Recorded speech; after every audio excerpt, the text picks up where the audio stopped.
নমস্কার, আমি doctor Sabyasachi Goswami, consultant general and laparoscopic surgeon and certified laser proctologist. আমি Iris multi speciality হসপিটালের সাথে যুক্ত আছি।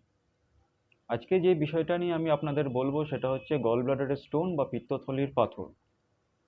গল ব্লাডারের স্টোন একটা খুব কমন প্রবলেম যেটা অনেকেরই হয় এবং দেখা গেছে কি মহিলাদের পুরুষদের থেকে কম্প্যারেটিভলি একটু বেশি গল ব্লাডারের স্টোনের প্রবলেমটা হয়। তো আপনার যদি গল ব্লাডারের স্টোন থাকে তাহলে কমন কি কি সিমটম বা প্রবলেম আপনার হতে পারে? সবথেকে কমন যেটা হয় সেটা হচ্ছে গ্যাস অম্বলের প্রবলেম, যেটা আপনি হয়তো অ্যান্টাসিড খাচ্ছেন বা হজমের ওষুধ খাচ্ছেন কিন্তু তাতেও কমছে না। তো ওরকম পেশেন্টদের যদি ইউএসজি করা যায় তবে দেখা যায় অনেক ক্ষেত্রেই ওনাদের গলব্লাডারে স্টোন থাকে। সেকেন্ড প্রবলেম যেটা হয় সেটা হচ্ছে পেটে ব্যথা, পেটের ওপর দিকটায় ব্যথা, অনেক সময় হালকা হালকা ব্যথা হয় বা অনেক সময় ব্যথাটা খুব সিভিয়ার হয় এবং ব্যথাটা পিঠের দিকেও যায় এবং অনেক সময় সিভিয়ার ব্যথার জন্য পেশেন্টকে ভর্তিও হতে হতে পারে।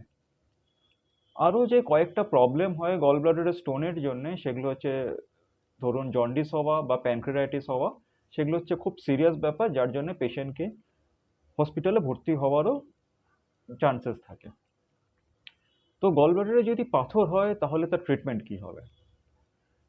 যদি কারো গলব্লাডারে পাথর হয় এবং অনেক সিমটমেটিক, ধরুন গ্যাস হচ্ছে, অম্বল হচ্ছে, যা কমছে না, বা আপনার পেটে ব্যথা হচ্ছে, বা গলব্লাডারে স্টোনের জন্য জন্ডিস হয়েছে, প্যানক্রিয়াটিস হয়েছে, তাহলে তার চিকিৎসা হচ্ছে অপারেশন।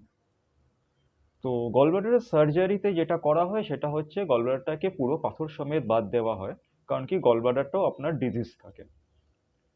তো অপারেশন গলব্লাডারে দুভাবে করা যায়। একটা হচ্ছে ওপেন কোলেসিস্টেক্টমি, যেখানে পেটের ওপরে আমরা কাট করে গলব্লাডারটাকে বাদ দেওয়া হয়, এবং সেকেন্ডটা হচ্ছে ল্যাপারোস্কোপিক কোলেসিস্টেক্টমি, বা অনেকেই যেটাকে আপনারা বলে থাকেন মাইক্রো সার্জারি।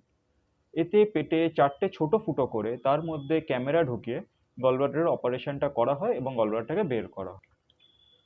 তো অনেকেরই একটা কোয়েশ্চেন থাকে গলব্লাডার অপারেশন হওয়ার পরে আমরা যে গলব্লাডারটা বাদ দিয়ে দিচ্ছি তাতে কোনো লাইফে কিংবা ফিউচারে কোনো প্রবলেম হয় নাকি। তো একটা কথা আপনাদের জানতে হবে কি গলব্লাডারের মেন কাজ হচ্ছে পিত্ত বা বাইলটাকে ধরে রাখা, এবং তাছাড়া তার কোনো আর কাজ নেই। তো গলব্লাডারের অপারেশনে গলব্লাডারটা বাদ দেওয়ার পরে লাইফের কোনো রেস্ট্রিকশন থাকে না। আপনার নর্মাল অ্যাক্টিভিটি আপনি যেটা করছিলেন অপারেশনের আগে সেরকম অ্যাক্টিভিটি মেনটেন করবেন, কোনো রেস্ট্রিকশন আপনার থাকবে না। শুধু একটা জিনিস মাথায় রাখতে হবে গলব্লাডারের অপারেশনের পরে কি একটু তেল মশলা বা ফ্যাট জাতীয় জিনিসটার একটু খাবারের রেস্ট্রিকশন করা। তাছাড়া লাইফের আর কোনো রেস্ট্রিকশন থাকে না।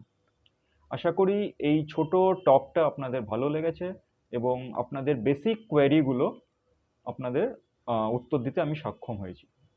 যদি আরও কোনো কোয়েরি বা কিছু আপনাদের জিজ্ঞাসা থাকে তবে নিশ্চয়ই কন্ট্যাক্ট করবেন আমাকে আইরিস মাল্টি স্পেশালিটি হসপিটালে।